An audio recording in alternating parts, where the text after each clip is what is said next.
O feminismo hoje, para nós os africanos e os angolanos, é um veneno que vai nos separar.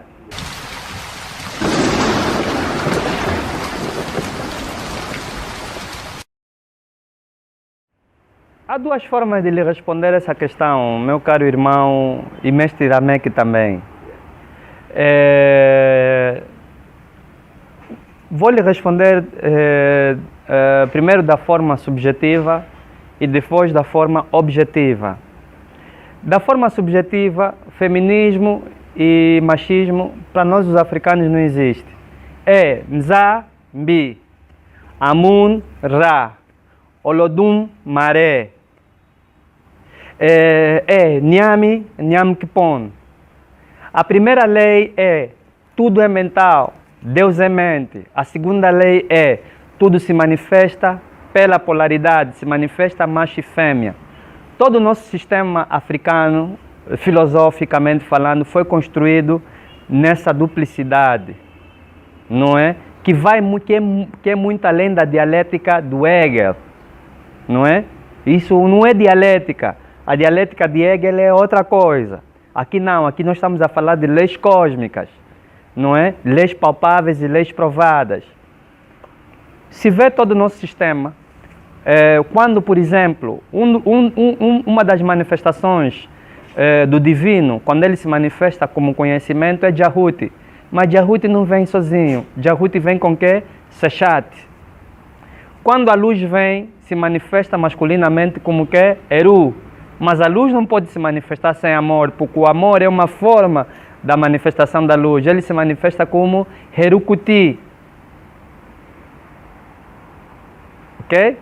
Então, todo o nosso sistema foi construído nisso. E para lhe responder essa questão, também, ainda subjetivamente, eu vou fazer recurso a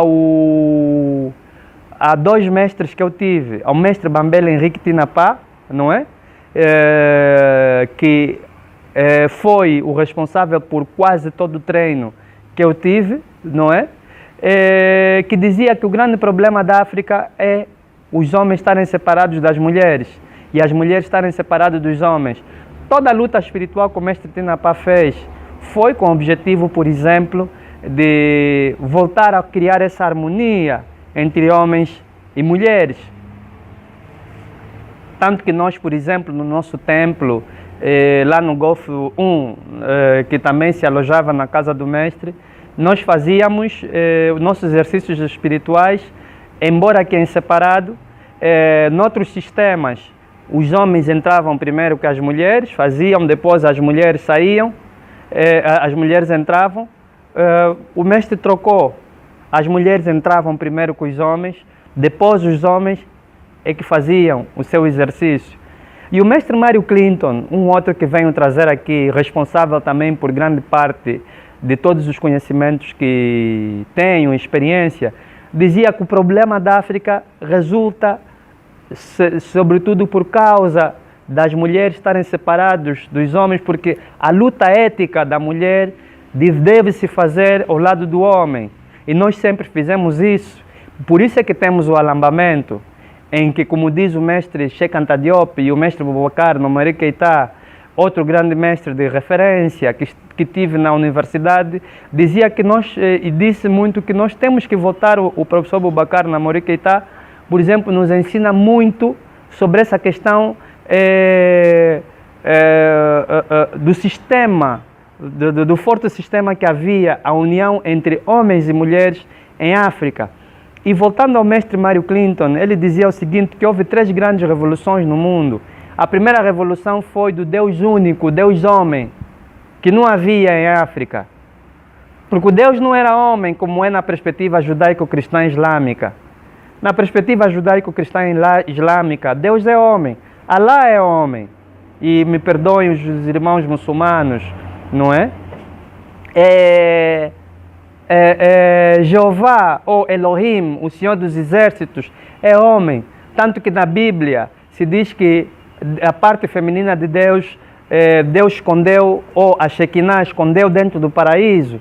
Ou seja, a mulher foi colocada no paraíso, não é? E o pecado na Bíblia, o pecado bíblico entra com quem? Entra com a mulher. os os nossos irmãos islâmicos, a sabedoria islâmica, o Alcorão vai mais alto, não condena a mulher como a pecadora original, não é? O profeta Muhammad sallallahu wasallam tinha um respeito muito grande pela mulher, mas os judeus, depois da morte de Moisés, codificaram a Bíblia, a Torá, que é o livro que Moisés criou de outra forma, pondo a mulher como centro de todos os males e criando um Deus único, o Senhor dos exércitos militares, Yahvé. Vamos ver isso no cristianismo também, embora que Jesus Cristo foi alguém que teve uma apreciação pelas mulheres muito alta. Primeiro, foi filho de uma mãe, ele era mesmo um filho da mãe, era filho da mãe dele, Jesus Cristo, não é? Sim, ele era um filho da mãe, não é verdade? Temos que compreender isso. Jesus Cristo foi um filho da mãe, porque era filho da mãe dele, não é? Não é? E vai ver que ele defendia tanto a mãe dele, porque as pessoas, quando Jesus nasceu por um mecanismo milagroso, não é? Ou por um mecanismo místico, diziam que foram obrigados a dar um homem, mas também é bom, também houve uma razão de fazer isso, de colocar José ao lado de Maria, para justificar que ele tinha um pai, não é verdade? Mas vai ver que Jesus tinha discípulas. Naquele tempo não era admitido um rabi como ele andar com mulheres. E Jesus estava sempre com a Marta, com Maria Madalena. E vai ver que depois da crucificação dele, se é que houve outro tema discutido, não é outro tema discutível, mas não é hoje que vamos abordar. E não gostaria também muito de abordar isso assim. Mas quem vai aparecer são as mulheres. Mas quando os romanos fundam a religião católica, a Igreja Católica Apostólica Romana Universal, a mulher fica de lado. É um Deus homem, novamente. Então, o mestre Mário Clinton disse que essa foi a primeira revolução. A revolução do Deus único foi um erro, porque tirou o sagrado feminino, porque era Amun e Amunete, Aser, Aset. E até hoje na Índia continua. Se Krishna não está separado de Srimati Radharani, não está. Mesmo no budismo tântrico, nós vemos Buda com as Dakinis, não é? E nós vamos ver nós conseguimos ver no filme Samsara, é um filme que eu aconselho as pessoas a ver. Nós vamos ver o iluminado, não é? O monge, o lama tibetano, que passa pela crise que passou, lhe foi dito. E eu acredito muito que quem atingiu a iluminação primeiro foi a Shodhara, não foi Buda Sakyamuni. Não foi Sakyamuni que atingiu primeiro a iluminação. Vai ver que Sakyamuni teve que sair fora, teve que ver que a morte existe, mas depois de gozar todos aqueles prazeres, e a Shodhara já se preocupava antes de Sakyamuni com a morte das pessoas, e a Shodhara dava comida aos pobres, e a Shodhara tratava bem as pessoas mais carenciadas, já compreendia os ascetas e a Shodhara. Então a Shodhara chegou à iluminação antes do que o Buda. Daí que no budismo tântrico nós encontramos Buda, não é, muitas vezes abraçado numa postura de relação sexual com a sua consorte. Só nas religiões do judaico-cristianismo islâmico é que nós vemos uma separação. E, continuando a perspectiva do mestre Mário Clinton, a outra segunda revolução, depois, quando disseram que Deus é homem, veio a segunda revolução, que Deus não existe. Outro grande erro que se cometeu na humanidade. Deus não existe. E houve uma terceira revolução, que o homem é um animal qualquer. Isso fez com que nós nos afastássemos de facto dessa perspectiva, e isso fez com que essa característica paternalista e a organização, e nós temos que ver o seguinte: a questão de homem e mulher não é nossa, é uma questão greco-romana. Os dórios, quando foram atacar os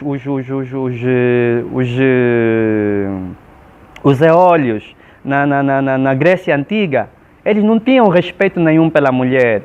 Na Roma Antiga, na altura dos Césares, a sociedade estava organizada primeiro.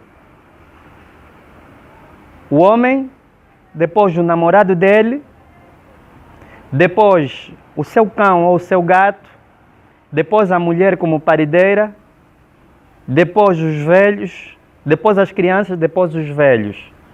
E nós herdamos esse tipo de... Tivemos essa herança europeia, fruto de quê? Da colonização. Esse debate pelas mulheres, e as mulheres queriam remover essa questão, resolver essa questão da melhor forma na Europa. Quando os africanos levaram conhecimento, não é? Na Idade Média, na Europa, quando os africanos colonizaram a Andaluzia, a Espanha, colonizaram Lisboa, que se chama hoje Lisboa, o conhecimento, e os africanos levaram uma nova forma de tratamento com de tratar as mulheres, os europeus foram indo aprendendo essa forma de tratar as mulheres. Então o que é que vai acontecer? Nós vamos ver um grupo de mulheres sábias que queriam tomar, de facto, conta de toda a Europa para mudar essa consciência de fazer uma união entre homens e mulheres. Mas o sistema cristão católico não permitiu e houve a queima das bruxas. Eu acredito muito que se não queimassem as bruxas na Europa, nós não íamos ter colonização em África.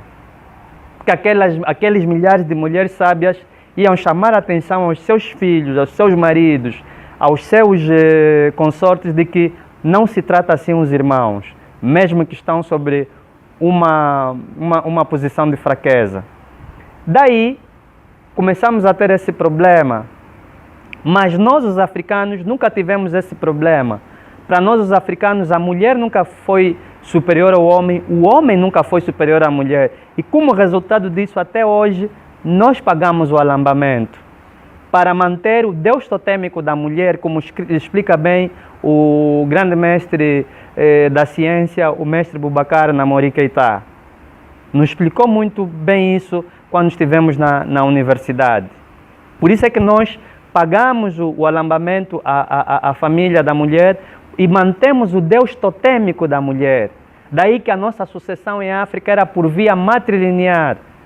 E mesmo aqui no Império do Congo, nós tínhamos 3 aspectos. Essa questão de nos virem nos aldrabar aqui com o Estado positivo, de poder legislativo, judicial, executivo, como se fossem eles que inventaram, não é verdade também.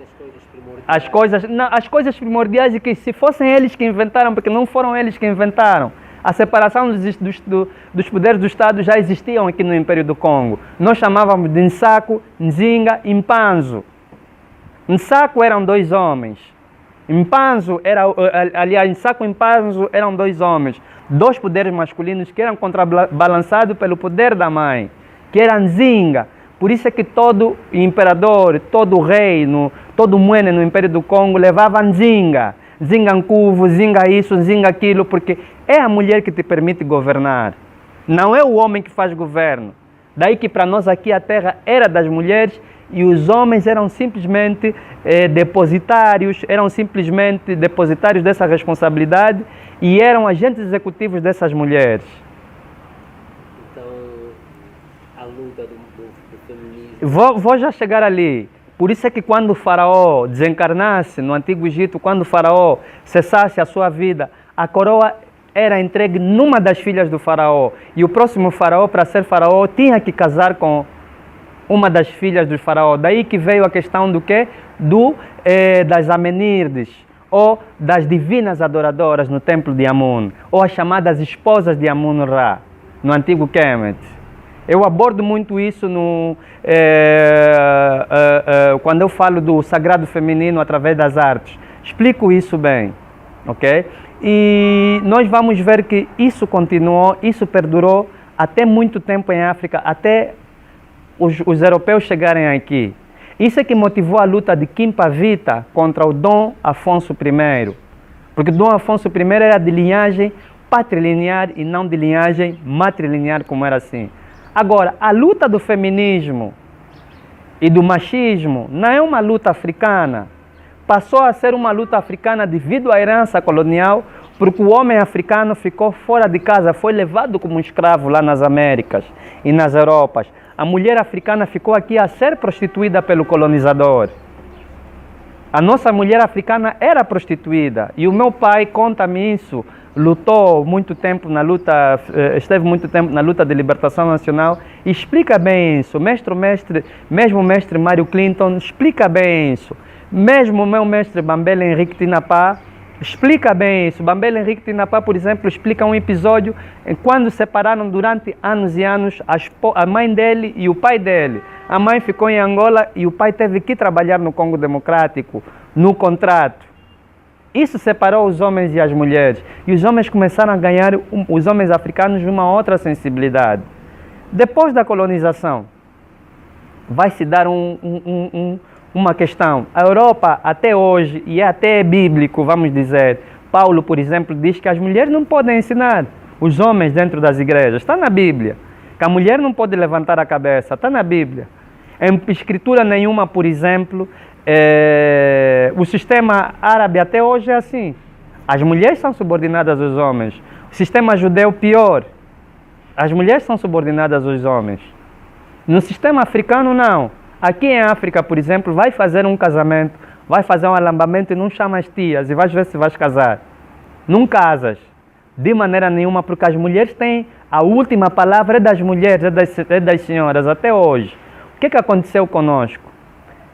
Quando essa luta pelas mulheres tentou-se fazer essa luta e as mulheres tentaram fazer essa luta ética, e essa luta ética, como explica bem o mestre Mário Clinton, essa luta ética das mulheres aparece pela primeira vez com relevância depois da queima das bruxas na Revolução Francesa.